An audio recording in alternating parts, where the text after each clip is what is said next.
time when, again, we've kind of established that you do have this Kaisa. It is a bit of a different play pattern. Maybe see something like the Alistar if the rel gets spanned out, or vice versa. And the question is, what do PSG go on for? You would expect maybe your answer into Lee Sin to come out. You really have no reason to blind pick mid when you assume Xiaohu's going to be taking up the Lee Sin towards the top lane. Yeah, unless you're like trying to take Cryin off Orianna, which, hey, to be fair, he's not going to counterpick you. He's not going to win that lane anyway. If you think, hey, we could just get you off Ori, make you a little bit weaker in team fights, that can be a line of play. But they say, hey, Gangplank right now is the hover. Just farm safely up in top side. I'm curious if it's a spicy counterpick. We'll wait to see. You know, I don't expect the spicy counterpick to come out from Hanabi. Doesn't really seem, not even him being the type of player, right? Because he's the guy that pulled out the Yasuo in 2018, but PSG doesn't seem like the type of team that would allow him to do that. You know, he's gonna play for the boys. That's what he's gonna do. And oh, I guess it's a little bit spicy. We get the Aatrox coming out, something that can go toe to toe. Doesn't exactly win in the first few levels, but once it does hit that level 6 mark, and then especially once we get towards first item Gore Drinker, Lee Sin can all in you. Aatrox will definitely just out-trade. And Hanabi had not played Aatrox at all in the PCS. He's played it once. It was at MSI. He won the game. He's bringing it out back again. Says, you know what? I like matchup in Lee Sin. And look, he's not the sickest team fighter. Like, you're okay at it, but, you know, you're not Ornn, right, where you're hard starting a fight. But, you know, a decent team fight frontliner, you know, pretty tanky, obviously, overall. There's the Orianna we expected out of Cryin. So even if he has a weak lane, he's obviously got pretty decent utility overall. That Shockwave is quite solid. And Braum, 3 games in a row. It's the hover right now for Ming, just saying, yeah, you know what, screw it. We're going to keep the back line safe. This is all Ming wants to play here.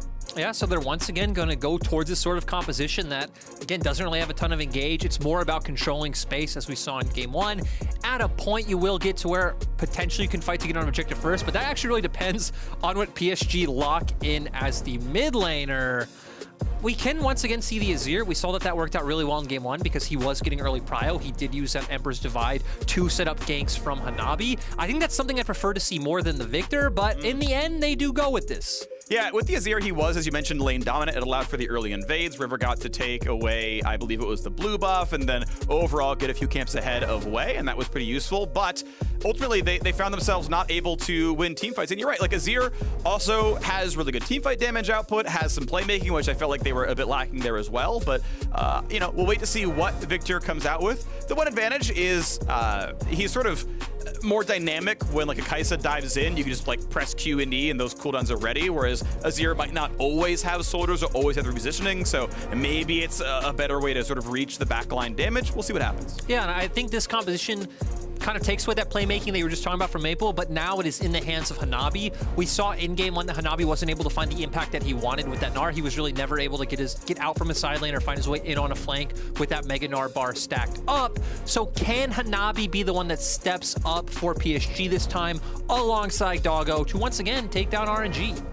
Yeah, excited to see this one happen. Will it be another early game that PSG Talon carry forward? Or is it answered by Royal Never Give Up? They have come back so often from weak early games, from matchups where you didn't expect them to be the better ones, like in the LPL finals themselves, managed to come back as huge underdogs in that series. And now, look, poised to take down their opposition. They are already 3-1 against PSG Talon, I believe, on the overall record. No, I think they're 2-2. I take that back. I think they split games in the group stage. Yep. But if they can get over the opponent here, their expected opponent of Damwon Kia, they 2-0'd them in the group stage. RNG, to me, are still the favorites to win MSI 2021, but standing in their way is a 1-1 scoreline against PSG Talon. And now we'll see how the game's going to shake out here in Game 3. And it makes me wonder if RNG keeps going back to this Braum pick because of how volatile the bot lane matchup was the last 2 times these two teams met in the Rumble stage, right? Because as we've been talking about in both games, that, you know, as Braum, you really can't find the all-in to kill the enemy support, but they really can't find the all-in to kill you. You kind of nullify it. Bot lane is pretty much a non-factor unless we can see dives come out like we did in the last game. But, you know, again, just kind of projecting towards the future, let's assume or say that this doesn't work for RNG again. Like, how much can you change your draft from what you've prepared now, right? Because it seems like RNG very much believe that this is the strategy to beating PSG Talon if they've now done it 3 times in a row. I think, honestly, a lot of it is getting Udyr off the table. Like, Udyr is the best early game jungler in the metagame. Now, maybe there's undiscovered early game junglers that you should be playing and haven't thought of. Again, I think actually Olaf has been good and Wei has played it, but that's the kind of thing where River's like, he's going to run at you with Bear Stance, and it is going to be a stun. There is no counterplay but flashing, and Udyr can just try again later. Late invade coming in now, 3v3 down there towards the red buff. Trinket Ward will be spotted and killed.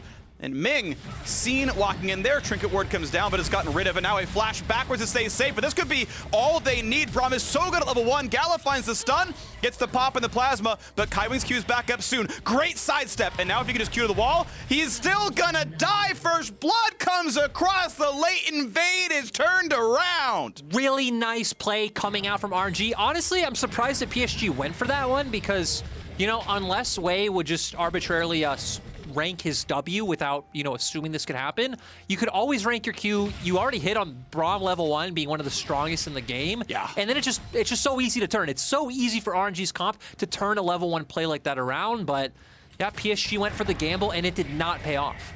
Okay, well, it's going to be a setback here for River. I believe he started Phoenix, or Tiger, I should say. Didn't go Bear Stance for the level 1 play. That would have been really catastrophic because that's 0 damage out of a spell. And ultimately, look, at least both junglers are at 2 camps done, starting up on their 3rd in a moment, both doing wolves. So River isn't terribly far behind farm-wise. Maybe that'll work out, but obviously you love the first blood. You know the first recall for Gala is going to be beautiful. I also feel like it's another win for RNG in the fact that, you know, you traded Flash's Morgana for Udyr, because Udyr definitely going to be more reliant on that Flash to find this all in, but RNG might be overextended. Ignite, rocket jump, exhaust traded, but Ming, he is flashless now as...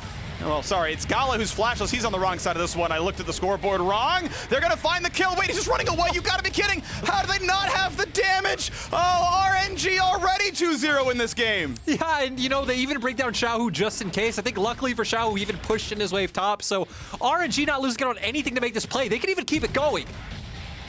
Well, they're going to try. It's going to be the Q landing. Xiaohu gets River, and it's the jump away. Yeah, nice play from RNG. You know, it's really good they found that kill. Sure, they pushed in the wave top, so they wouldn't have lost anything for this play if Xiaohu went back. Wait, Phreak, are they going to keep going? No, he's going to land the Q. He's going to anchor away. They're going for the fights, attacking. One more auto. He can't get in range. And now it's time for even more TP flanks. 3-0 in kills to start out. Gets the Q3. Gets the Viktor damage. 2 answered. Make it a 3rd. PSG Talon are right back in the game. And I'm not sure what's going on, but it was kind of a bait from PSG in a way where they stick around. They still have their double TP up, so it makes RNG think, hey, if they're just going to stick around, why don't we also just stick around? Sadly, they are overextended. They are all about half HP, so PSG does bring in those 2 TPs. Cryin had no mana, that's why he didn't follow in as well. And honestly, I don't think he could have salvaged the situation regardless with how low the other members of RNG were. And somehow we went from like a pretty nice RNG advantage to completely even in this game. And that anchor, and suddenly Gala, he's alone on a 1v3, and just Kaiwing, yeah, 5-stack plasma, had minion aggro, and then that TP is obviously beautiful as well. Yeah, really nice from Xiao. And like we said, you look at the top wave, he's already pushing in, so not losing anything out. They realize, hey, you know, Udyr has to back off. He's extremely low. River is very vulnerable as well, doesn't have the heal up. Hits the Sonic Wave, which is really nice to see. Does save the rocket jump, and Doggo still has his flash as well, so I don't feel like he's feeling too much threat. RNG trying to stick around to at least push out this wave. And Maple is very happy with how that turned out. Yeah, absolutely. The overall dive itself went 2-3. Obviously, the first blood was handed over a while ago. You kind of smile about that one. You're like, wow, I can't believe we actually lost that fight. But this is the game state you are in. 2 kills and an assist. Maple is ahead in the mid lane. Cryin stayed there the entire time. By the way, he never TP'd over. He just sat there and farmed and maybe got a plate, but at most he got, or you know, at least he got 10 CS. That's a great binding. Good setup to block the Braum Q, and that is the only reason Doggo lived. Kaiwing is on point, keeping his teammate alive. Yeah, really nice from him. I think for RNG, though, you still chunk both of them out. This still should be potentially probably another turret plate for them. We already see that Kaiwing is resetting right now. Doggo shouldn't be able to walk up to the wave because this time, guess what, Doggo? Your teammates do not have TP to save you if RNG do want to be aggressive. And overall, it's still a winning play for the side of RNG. Nice by Gala. Aggressive Trinket Ward can spot if there are plays to be had. He had touched the turtle a while ago, so was always going to get the plate gold. And it is 49-19. CS down in the bottom lane. Yeah, Trist got 3 assists, but because they were not kills, it's like 70 gold apiece, and that doesn't actually feel too good. So 2 plates already taken, 2 kill lead, 1,300 gold lead between the two of them. Yeah, this is a massive bot difference right now. The Dragon will be taken at about 620. RNG with a great early game so far in Game 3. And I'm really surprised, right? Because when we saw this draft once again, we expected kind of similar to before. Yeah. That, hey, not much is going to happen as we see Maple just ults for pressure. But not much is going to happen bot side because, again, we've hit on this matchup a few times. Still, though, RNG finds a way to make it happen. The first time, it's actually just counteracting the gank that River throws at them. And now it's a really nice binding from Wei to, once again, push this lead forward. And this has been the defining factor, in my opinion, between these two teams the whole time. It's like, hey, we see that both Gala and Doggo are great and exceptional at taking over games. Neither of them are really scared of anything. They're willing to go in, they're willing to follow up, and their positioning in team fights is pretty immaculate. So the fact that Gala is getting off to such a good start, and RNG now has pretty much guaranteed pressure in the bot side, you know, for upcoming Dragons, if they want to rotate first for Rift Herald, I think should be a thing where this time around, RNG are the team with an early game gold lead. Yes, it is, and that can mean a whole lot for them because the mid game has already proven to be a little bit better, sometimes a lot bit better. And we'll see how that's going to turn out as we get to the mid game portion. Halfway to 15 minutes now into the game. Next Dragon spawning in 4. And we'll see what comes next. 1,200 gold going to remain the difference for a little while. The next thing I'm going to watch for probably is Rift Herald on the top side. Keep in mind a 20 CS lead for Xiaohu. That is impressive because he spent way longer in bot lane than it felt like Hanabi did. So Lee Sin's going to be big, and he's going to really, I think, make sure that the first Herald goes to RNG.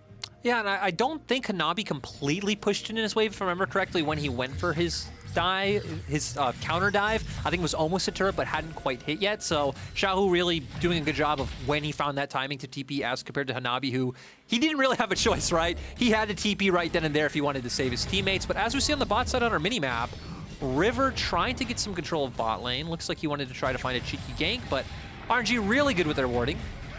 Yeah, absolutely the case. And we'll see now as bot lane's being pushed around. River gets to get rid of some division themselves.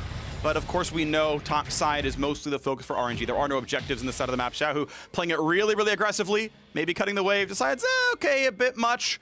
They did know River was there. Of course, they saw him kill a control ward, so they know Xiaohu can do whatever he wants. As long as they know where Viktor is, there's absolutely no way he is threatened. So does whatever he wants, goes in, takes the wave, gonna, yeah, cut this one pretty aggressively as Wei starts to solo the Rift Herald, as we expect him to. Cryin with enough mid-pressure, now that Maple had to recall and get back to lane. That's gonna be a Herald taken, but now on the bottom side, Doggo's waiting on Rocket Jump. Q's gonna be held, Gala ults in, but they don't really have the damage. They won't find the stun. Anchor toss away for safety. Nice attempt, though, but that is a pretty meaningful ult cooldown missing. Yeah, I'm quite surprised, right? Because you gotta assume that Ming shouldn't be too far from level 6, so waiting for something else to chain into that combo to try to guarantee a kill would be quite nice. We're gonna see now that PSG looking for a cheeky way to position in an all-in. I feel like RNG should know there's no way Doggo's gonna walk up this aggressively for no reason. Yeah. And yeah, you know, we look at RNG, we've already hit on all the CS leads. They have CS leads in all 3 lanes. They have a CS lead in the jungle. They're winning this early game. They pretty much have a guaranteed Dragon in next Drake, in my opinion, for the fact that they have Herald. They could drop that mid or bot and get that one. They have push in both those lanes regardless. So for me, it's like, okay, PSG can try to cross map, maybe try to find some kills onto Xiaohu. Yeah. But Lee Sin is such a safe champion, right? You have Safeguard, you have Ultimate to kick people away, you have a Flash as well. So it feels like they're very stretched thin for options right now. They are. I mean, both side lanes are up in gold. Obviously, Gala is gigantic. Still a 30 CS lead plus the 2 kills. But even top lane, you had about, what, 300 gold in Xiaohu's favor. He's had pressure the entire time. The one winning position for PSG is Maple. And so far, he has been completely locked into lane. The CS difference has remained about 10. In fact, it'll grow as there's a wave for Cryin to pick up. So I mean, RNG loves the current map state. Xiaohu is running Demolish to, you know, just he knows he's already winning his top lane matchup. He's going to get 2 plates for this one just off of Hanabi, you know, on a recall. And that means if you ever summon Herald, this turret's gone. Yeah, and the thing is, it seems like Hanabi feels like he needs to keep his TP just in case any shenanigans break out in the bot lane, and he knows he needs to be there. So not even being selfish with that one and playing for his own lane state. The thing that's scary about that, though, is that it might let Xiaohu get so far ahead in this matchup. We were talking about earlier that once Score Drinkers come out, actually Aatrox is completely fine into Lee Sin and should be able to find pressure. In this case, Xiaohu might get an item advantage. It might be more side lane pressure for the side of RNG that then in mid game, they're not only winning in all lanes, they not only have great team fighting, but they now have a side lane avenue they can play out as well. And then they just have too many cards in their hand. They have too many options. Yeah. Well, Kraken Slayer comes around, so Gala is ready and power spiked. Now, he is coming out of the base, so he's not there right away, but timing looks similar to Doggo, who's just on Noon Quiver Pickaxe. That is obviously a very big difference down in that bottom lane. And the second dragon's coming up, and RNG already in position for it. Xiaohu has his teleport. Hanabi walking downwards. He pushing the wave and is walking to help try to control this one. And PSG, they've got wards, they've got scuttle control, but can the team fight an 1,800 gold difference? I'm not sure. It looks like, you know, RNG are going to contest. Hanabi will be here first as a thing, but ooh, Xiaohu TP. Okay, and the positioning is pretty good. However, Cryin cannot get into a good spot. He is zoned out of this fight, so it's going to be a smite fight here. River going to walk up. Phoenix, nicely done, grabs it. But what about the team fight? Anchor's gonna find the backline. Black Shield is good on the Gala. He's gonna flash and ult to safety. No problem there. The re-engage is good on the way. Dies to an explosive charge. 1-for-1 support is dead. Top laner though as well. Gala gets 2 kills out of that fight as trade for the dragon. Yeah, still good dragon by PSG. Xiaohu was trying to get in there. He hit a sonic wave onto River, but it was too late. He probably did want to go for that kick onto the Udyr to guarantee that smite. Still, when we got to the actual fight, Wave found an amazing soul shackles that I think was on every member of PSG, forcing them in 2 different directions, allowing for RNG to come out with the kill lead. And Doggo might not be safe here, buddy. Yeah, I guess with explosive charge, Buster shot, his flash, he felt safe enough. Xiaohu, I think, had the same read, like, hey, is he a flash? Yeah, okay, maybe I'll wait. Maybe we don't go for it here, but they are gonna kind of share lanes. This is not ideal. One of you needs to recall, and he's gonna do so now. I mean, top lane is in a fine spot, so you're not in a, absurdly fast rush. PSG, though, tying the Drake score, but okay, here we go. Herald Summon. Still, gold difference, 2,000 and change. Herald Summon in mid is gonna grow that one by another 300. Big damage. It still will not kill Shelly. And River, in fact, is gonna run for safety. Barely stays alive. Thankfully for him, Shockwave was on cooldown. Withstands all the stuns. Wow, that was really close. Now, I think for the side of RNG, you can start transitioning your vision line to top for the next Herald. We're going to see a replay of this dragon. Sadly, Cryin did get zoned off, like you mentioned. And you can see Xiaohu, what do you want to do? Sonic Wave in onto the Udyr, kick him away, but was just a bit too late. But look at that Soul Shackles from Wei. They get on top of everyone. PSG have to channel into 2 different directions, which allows for RNG to pick up those 2 kills. Yeah. Sadly, that Wei did have to go down in the end as well. But guess what, buddy? You got a 4-1 Kaisa on your team. I don't think you're down bad. No, you're looking pretty good here still on RNG. You don't mind too much the fact that the Dragon's only been tied up because your team funding is going to look good. Your overall shot calling macro going to look good as well. Credit to Ming, that Braum is giving a lot of stuns in any of these sort of longer team fights. There's, practically no cooldown, just auto-attack someone, Q someone else. They're all going to get stunned up over time. Plenty of good auto-attackers here, so that's been really effective in locking down champions like the Aatrox, where Hanabi doesn't have that much burst. Unless you're really fed and you find a flash Q3, you're going to play a longer team fight, and Ming's going to guarantee your stun during that. Well, that's a great point, actually, because this is a bit of a reason why we saw Braum a little bit early on in Spring Split, because Braum is so good against, like, melee brawlers that want to act as either an engage or a flank, right? Really good against Udyr, the Aatrox, the Nautilus. When champions like Renekton or meta, he does phenomenally against them. You hit them once, you tag the other ones, and your AD carry just goes to town. They can never reach your backline. And it's also, I'd say, a bit surprising that we haven't seen more Braum this tournament and more Braum in the meta. But I do know pro players typically hate to kind of give up lane pressure. Braum duty, yeah. They're not a big fan of that, but still, we are seeing the strength of this pick in team fights. Yes, indeed. And realistically, you don't always have good engage tools out of your other roles, right? Like Lee Sin, that is difficult to engage with. Morgana, that binding is actually very dodgeable in pro play. Like RNG do not have the best team fight setup. Like that is a tax you pay when you pick up Braum. But if you've always got the vision, if you've always got lane priority, wards are your engage. They're going into you, and RNG, more often than not, that tends to be really working out well for them. So this is the comp they've gone with. Again, 3 Braum games in a row. Really not in the meta right now, but hey, right now they're making it work. And we'll see if they can keep making it work as they hit a 3,000 gold lead at 15 minutes.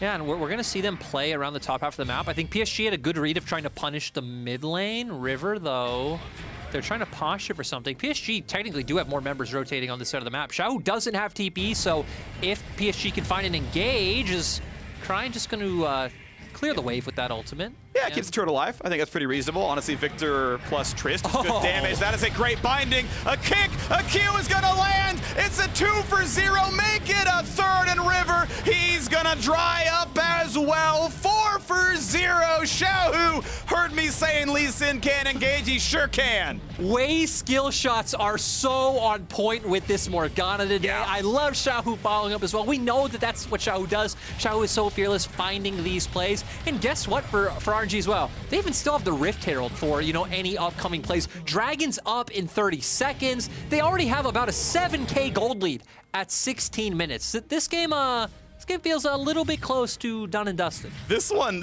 is a clap. This is exciting. Obviously, the late invade at level 1 was a bit rough. Yeah, this binding is sick for sure. And then the Lee Sin follow-up's also great. Yeah, just really nice. Again, the skill shots are on point today. The mechanics are there. We even see the Kaisa W falling up as well to lay down some more damage. He's able to get involved in the fold. And then the Soul Shackles comes out. Wei's just been doing such a good job of finding his way into these fights and really having a massive influence, even if it puts himself in harm's way. He realized, like, hey, I'm not the main carrier of this team. The other members can find a way to influence if they get kills. And again, now we're up to a 5-1 Kaisa. It's just slowly and slowly ramping up. It was beautiful. Really, really beautiful. Xiaohu kicked in the Tristana, landed the Q on Viktor. So after getting buster shot, he's like, I'm just going right back in. No problem at all. Executes came across. Yeah, obviously, Gala also over the top. Already on 2 items. Phantom Dancer, extra longsword, Kraken Slayer, ready to go. 2 evolves, he's huge. This is gonna feel real comfortable. Third dragon is alive, not immediately rushed down. Wei starting it now. Xiaohu takes down top lane outer turret. Cryin gonna grab the wave in the bottom lane. And hey, Rift Herald, when it gets summoned, probably kills a tier 2 turret somewhere. Yeah, and now PSG are in that position that all teams that are this far behind are in, of like, hey, we have 2 options. We can either try to Hail Mary somewhere on the map. We're going to send 5 members somewhere where, you know, maybe there's 3 or 4. We're going to try and win out the fight. If we don't, game's pretty much over, but the game would already be over anyway. Your second option, because you do have decent scaling, right? You have the Viktor and the Tristana. You can just try to put down defensive vision and just give up as much as you can, wait for that soul point, and then hope you can take a fight then. But I think RNG have shown that they're too smart a team to let something like that happen. Yeah, playing it very safe by the numbers. Nice try on the Morgana binding. Wouldn't have gone for the kill most likely, but still decent damage, obviously useful. All right, and as the backdoor bonus finally turns back on, they stop tanking the turret, wait for the next wave, and there we go. Bot lane tier 2 taken down. Right, reserve, smart about the play, reinforce as much as you need. Keep Xiaohu on the side to keep the farm up. 161 CS, not bad there. And we wait for the next big play. Baron up in a minute and a half, still a while to go for the next Dragon, and even longer for Dragon Soul, so not likely to be a game decider, but RNG just getting the base downtime. And again, 30 seconds left on Rift Herald Summon. Yeah, and for PSG, they don't even have a turret yet. They really don't have any way of cross-mapping, right? Because RNG are so much stronger than you at this point. If you do try to cross-map, you will definitely lose more on your side of the map than you are able to get on the opposite side. And another issue with that would be, it doesn't really feel like it's impactful to make Hanabi strong at this point in the game, right? Because we've already highlighted the Braum, the Orianna is very strong right now. You have Wei, who's not gonna let you get involved either. So it kind of feels like we're on Doggo and Maple or bust. And there's no clear-cut way to get them ahead other than to continue farming and hope that RNG makes a mistake somewhere. You have to find some way to one-shot Gala or Cryin because everyone else is just going to be too tanky. Stopwatch there on Wei. I mean, 1-item Trist at 19 minutes, that is not a threat. That is not going to get through 2-item Lee Sin. That is not going to get through Locket Braum. You just won't kill frontline unless they horribly, horribly misplay the fight. It's on PSG, yeah, as you're mentioning, to find some kind of flank play, to get some kind of pick-off. And realistically, it's like, well, you could 3v1 Xiaohu in a side lane, but the other team is going to knock down your Nexus turrets or something like that, so good luck. You know, I'm just saying, we've seen those trades made at MSI before. We have. We've seen them a few times. Yeah. And sometimes people accept the offer, and they're like, all right, my Nexus, your Scuttle, okay, sounds good, let's do it. And unlucky there. Here we go. This is the play. This is the attempt. PSG looking for the moves. Into the front line already, though. They've shot down Nautilus right away. Morgana zones out River. He can't go for any much more. Viktor gets some damage to the back lane. Shockwave gets dodged away. Not going to mean much there either, but team fight is 1 for 0 for RNG. Turret is down, inhibitor is down as well. And there's just too much damage, right? They tried to go for the play. They weren't being gun shy. Ooh, Doggo is actually going to be fine. I'm getting a little bit ahead of myself, but yeah, RNG just have too much damage. Even the front line of PSG gets bursted out. I think PSG are doing a decent job of buying time right now because after getting that pick, you assume RNG potentially would want to try to turn on the Baron and, you know, either rush that one down or try to force a bait. Not sure if they will still go for that one with every member of PSG up. And it looks like, no, they're just going to go for their resets. All right, recalls come through. We know Baron is alive, but there's really no way PSG can rush that one down. There's a couple of wards trailing that this would be known in time. The TPs could come down from at least Xiaohu, and it would be enough to slow it down. So no counterpunch. PSG sadly just bleeding out on the map. 9,000 gold is the difference. One of the biggest leads I've seen at 20 minutes at this tournament. RNG have been winning from minute 2, realistically. You can see a 3,000 gold lead at the bottom lane, 3,000 gold lead, or at least 2.5 in the top lane. Even jungle's up 2K. This is just, clapping everywhere. Yeah, and again, a lot of it comes to the unfortunate circumstances of early game. Pretty much from the level 1 until that dive, it's like PSG dedicated 2 TPs. They lost tons of CS and EXP to their counterparts because their waves weren't set up correctly. They died level 1. Gala was able to outplay a gank at level 3. So pretty much everything that could have went wrong went wrong. And it's leading into this Baron. RNG at vision control, they once again do have that Lee Sin kick if they want to prevent River from coming in. Finding lands, Lee Sin is here, kicks back, Nautilus can't get much more, over the wall! Oh, the smite is too early from River, he cannot claim the Baron. A nice try, the only miracle they could have pulled, and now it's time to run away. Shotgun's gonna land, Xiaohu is here, he's out of energy, but an auto attack is gonna be enough. Punch him in the kidneys, and down he goes. Red Bull Baron power play probably ends the game for RNG. And RNG were definitely angry after that last loss where PSG smacked them. They came out in full force, and just overall, once again, the big performers performing. Xiaohu, good performance, Wei, good performance, and Gala popping off again. And there's no Dancing Herald, but there is going to be a dancing team as they knock down Nexus turret number 1, and number 2 is up soon. River attacks a spell shield. That's not going to mean much there. As Aatrox tries again, Gordrigger heals right back up, but they just don't have the damage. Here comes the kills yet again. River going to drop as well, make it 2, make it 3. Maple respawns to a room on fire. His Nexus down to half HP. They might pad the stats. Can they find one more kill? Not really, but they will grab the Nexus. RNG on match point. And we've now had a 100% blue side win rate, but surprisingly, I don't know if blue side really changes the dynamic of this game that much, right? Because we've seen PSG be able to get this Udyr every time. This time they did kind of gamble. They went for that level 1 invade. Again, I'm not sure what they were thinking. I don't know if they just thought,